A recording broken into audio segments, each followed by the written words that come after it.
Hi YouTube, welcome back to my channel and a very happy new year to all of you. Welcome to 2023. Who could believe it? We're nearly 2 years off, a quarter of a century into this new century, and 2000 seems like yesterday to me. Time goes so quickly, and I think if I'm making one resolution this year, it really is to try and live a bit more in the moment and enjoy the moment while it happens, because it all goes so fast. I feel like that about Christmas, that I was so looking forward to, and truth be told, it wasn't brilliant because I, like so many others, came down with another virus and was really feeling under the weather. I'm just starting to feel human again, although really tired. I'm sleeping a lot, but I guess that's what holidays are for, although it's nearly time to get back to work. There we go. Let's at least appreciate even the working days and take what pleasure while we can. And that pleasure for you and I, if you're watching this, includes new makeup and cosmetics generally. I have been having a bit of a clear out. I might talk about that in another video I intended to do at the end of the year, but never got round to it. And I was kind of half resolving that I was going to not make any or not many, because I know what I'm like, new purchases this year, because I've got so much stuff that I still love and I don't use often enough. And I was horrified to see how much stuff I had in my cosmetic drawers that I hadn't really even used, apart from showing it to you, wearing it a couple of times, and then moving on to the next new thing. And it can be a bit like that, can't it? But all that said, there are always new pretty things out there, and I do get attracted to them. And one of them that I have been obsessed with collecting from is the Clé de Peau holiday collection of last year, now 22, which is called Radiant Skies. And I don't even know exactly where I first saw this. I think I was probably researching Clé de Peau, which is a brand that is a little harder to get your hands on here in the UK. It's not one that I've bought from recently, and I'm pretty sure I saw this collection because several people had mentioned both their powders and their foundations. Now, I didn't end up getting either of those products, although there is a mythical powder in this Radiant Sky collection, which looks absolutely beautiful, but doesn't seem to yet be available here in the UK. And the items that I got, I had to purchase from separate suppliers. It looks like no one kind of outlet in the UK got all the items. They got different ones. Now, the first one that I saw and was pretty sure I wanted to get was the highlighter, because again, highlighters was something that some of you mentioned Clé de Peau were very good at. Let's take a moment to appreciate the gorgeous packaging, which in truth is why I've become so obsessed with this particular collection. There's just something about this astral illustrated sapphire blue with, I don't know if you can see the kind of different textured, so it looks like a kind of jewel. It's only plastic, but it does look really quality. And then the surroundings in gold, which is really nice.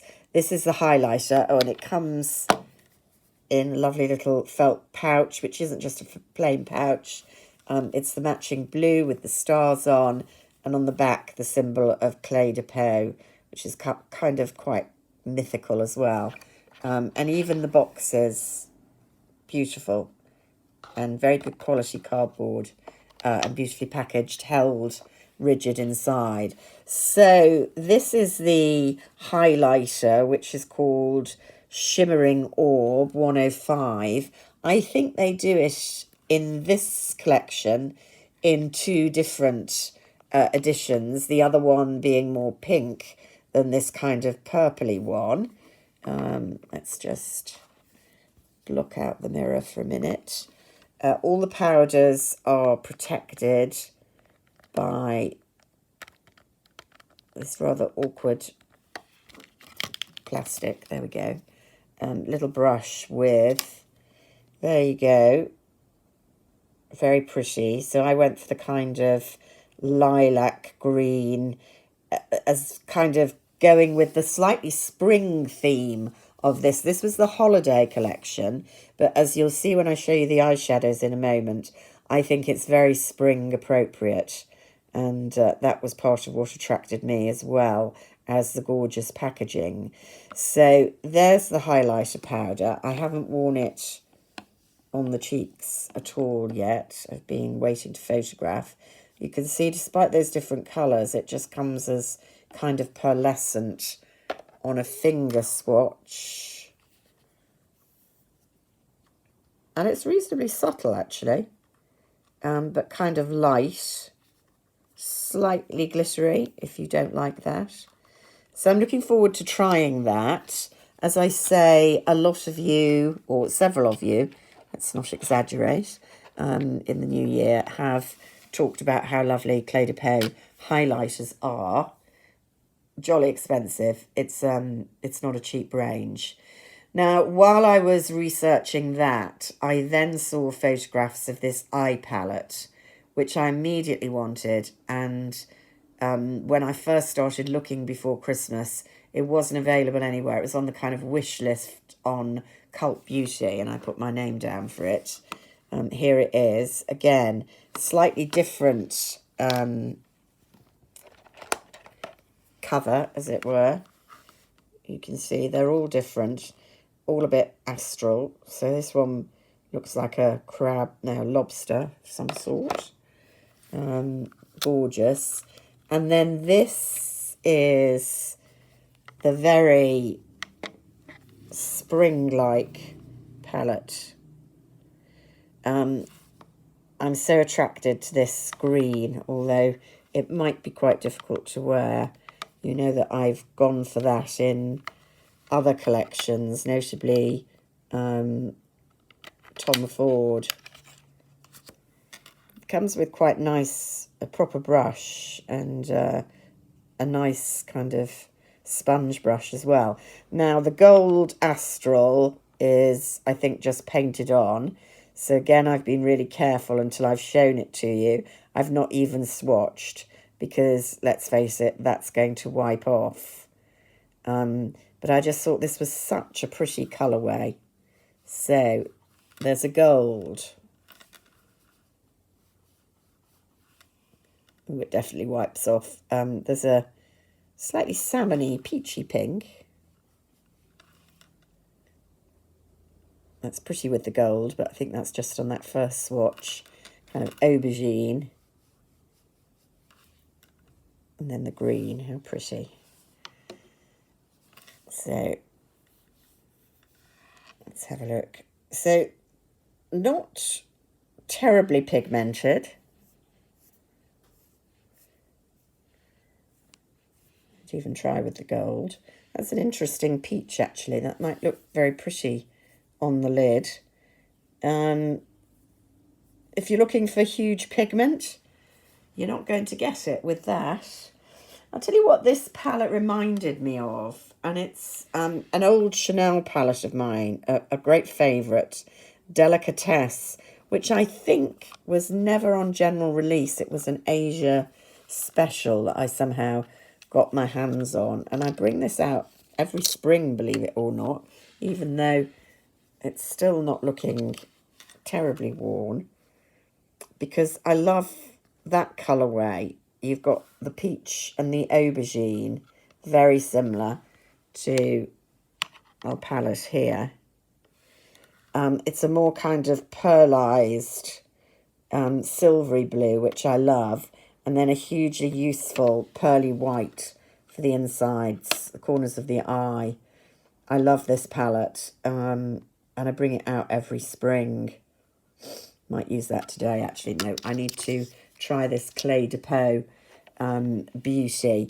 Now, I'm going to reserve judgment on this until I've tried it on the eyes. I'm really pleased I got it because, as I say, I was obsessed with this colour scheme, and there's a good lot of eyeshadow there, and I think it's really pretty for this time of year.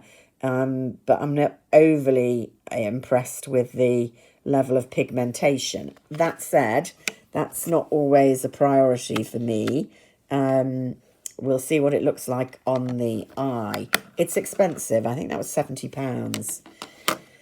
And then I also fell prey to the lipsticks, partly because this set was supposedly cut price. Ho, ho, ho. They're little small lipsticks, so not the full size, but a decent size. And I think there are 3 mattes and 2 other kind of metallic creams.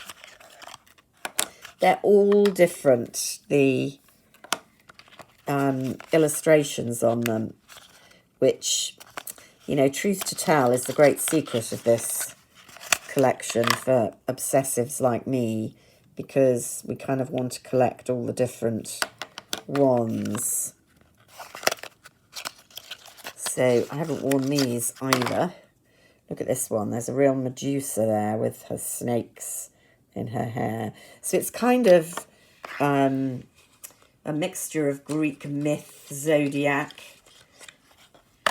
astrology.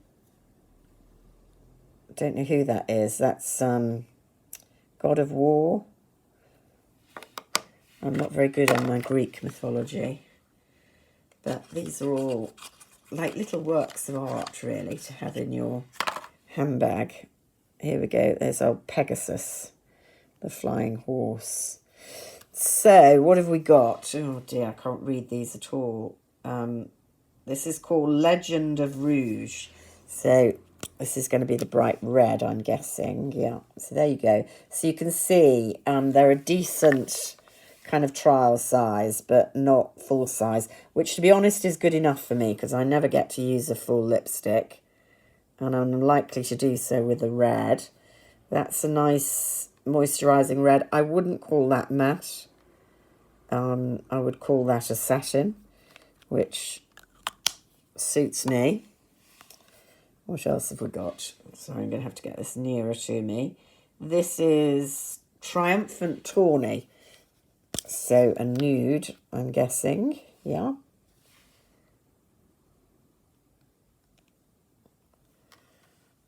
Again, I would call that a kind of cream satin, sort of peachy beige. I don't think that's going to look brilliant on me, to be honest. Bit kind of dead girl 90s, but we'll see. What's the next one? Camellia. Pink? No, a sort of, a kind of tawny red. Basically a pink and nude. That's probably going to look better on me than the other one. I'm not really reading any of these as matte, which I'm pretty sure 2 of them were meant to be. So we're running out of options here. Here we have Uncompromising Coral. So I think we know what that's going to look like. It will bright, very bright. That is a matte. And that's, yeah, that's quite a, this is quite an old-fashioned palette, I would say. An old-fashioned colour palette.